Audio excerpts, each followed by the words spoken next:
महाराजांची नामस्मरण करून करून वाणी पवित्र झाली होती. दिव्य ओज होतं त्याच्यामध्ये. महाराजांनी तिचा मेहंदीचा हात आपल्या हातात घेतला आणि तिच्या हातावरून हात फिरवला आणि त्या रात्री महाराजांनी तिला सहज विचारलं, नाही आता आपलं लग्न झालंय? हा महाराज. नाही, माझी इच्छा आहे. काय? एकदा का प्रपंचात पडलो ना तर माझ्या 108 कथा पूर्ण करण्याचा संकल्प माझा होणार नाही. मला असं वाटतं आपण 108 भागवत कथा पूर्ण करू आणि नंतर प्रपंचात पडू. पहिल्या रात्रीची गोष्ट आहे. काय बुद्धीची लेवल असेल. ते लेकरू, निरागस असणारं बाळ, ती तरुण मुलगी, पण ती संस्कारी होती महाराज. तेवढ्या धारिष्ट्यानं ती म्हणाली, महाराज माझी हरकत नाही, पण इथं मला सासू ओळखीची नाही, माझे सासरे ओळखीचे नाही महाराज. आजच तुमच्या घरी मी आले. मला रडायचं असेल तर पती पाहिजे, मला हसायचं असेल तर पती पाहिजे. इथं दुसऱ्याची कुणाची ओळख नाही, माझी हरकत नाही. तुम्ही प्रपंच थांबवा, नका नका आरंभच करू नका. फक्त माझी एक इच्छा आहे, 108 भागवत कथा करत असताना मला तुमच्या सोबत ठेवा, मी तुम्हाला काहीच म्हणणार नाही.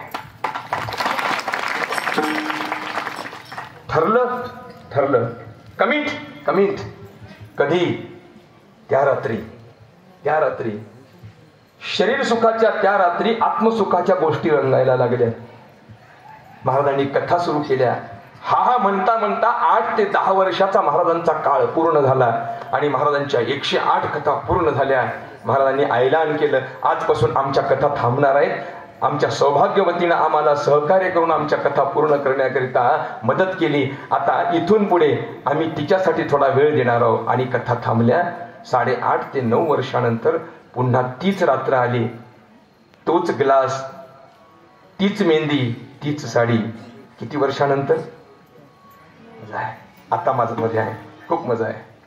आता आईसाहेब जेव्हा सजून त्या खोलीमध्ये गेल्यात, स्वाभाविकपणे आईसाहेबांनी आता आपल्या मालकाला दूध दिलं नाही महाराज.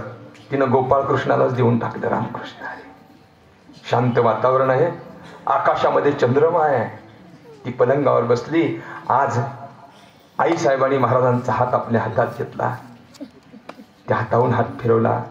कारभारी, आम्ही तुमचं ऐकलंय. हा, तुमचा हेत पूर्ण झालाय. हा, तुमच्या 108 पूर्ण झाल्या कथा. हा, आता तुमचं समाधान झालंय. तर आमचं राहिलंय ना. मग तुमच्यासाठी तर आम्ही कथा बंद केल्या ना. आता इथून पुढे आम्ही तुमच्या मनानुसार वागणार आहोत. बोला तुम्हाला काय पाहिजे. मध्यरात्रीच्या 12 वाजता महाराजांचा हात घट्ट हातात धरला त्या मायमाऊलीनं. समोर गोपाळकृष्णाची मूर्ती होती, भागवत ग्रंथ होता. दोन्ही हात घट्ट धरून आपल्या छातीला लावले. डोळ्यातून अश्रूच्या धारा डबडबायला लागल्या. आकाशातला चंद्र त्या दोघांच्या गोष्टी ऐकायला लागला. आणि मायमाऊलीने सांगितलं, मालक आम्ही तुमचं ऐकलं, आता तुम्हाला आमचं ऐकावं लागेल. सांगा काय पाहिजे तुम्हाला, आम्ही वचन देऊ. त्यावेळेला घट्ट हात हृदयाला धरून डोळ्यातून अश्रूच्या धारा येऊन तिनं प्रार्थना केली, मालक 108 भागवत कथा ऐकून ऐकून ऐकून ऐकून आता देह सुख घेण्याची इच्छा होत नाही महाराज. प्रपंचात जाण्याची इच्छा होत नाही. तुम्ही कथा सांगाव्या, आम्ही कथा ऐकाव्या. आणि ग्रंथावरचा गोपाळ कृष्ण हाच आजपासून माझा मुलगा असेल. इथून प्रपंच बंद. काय लेवल असेल, काय स्ट्रेंथ असेल. का? तैसे भोगा आतून निघता, चित्त मज माझी निघता. हळू हळू पंडू सुता मीच होईल. काहीच करू नका महाराज, एकच करा महाराज. फक्त माझ्या हाताने सेवा घ्या महाराज.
हे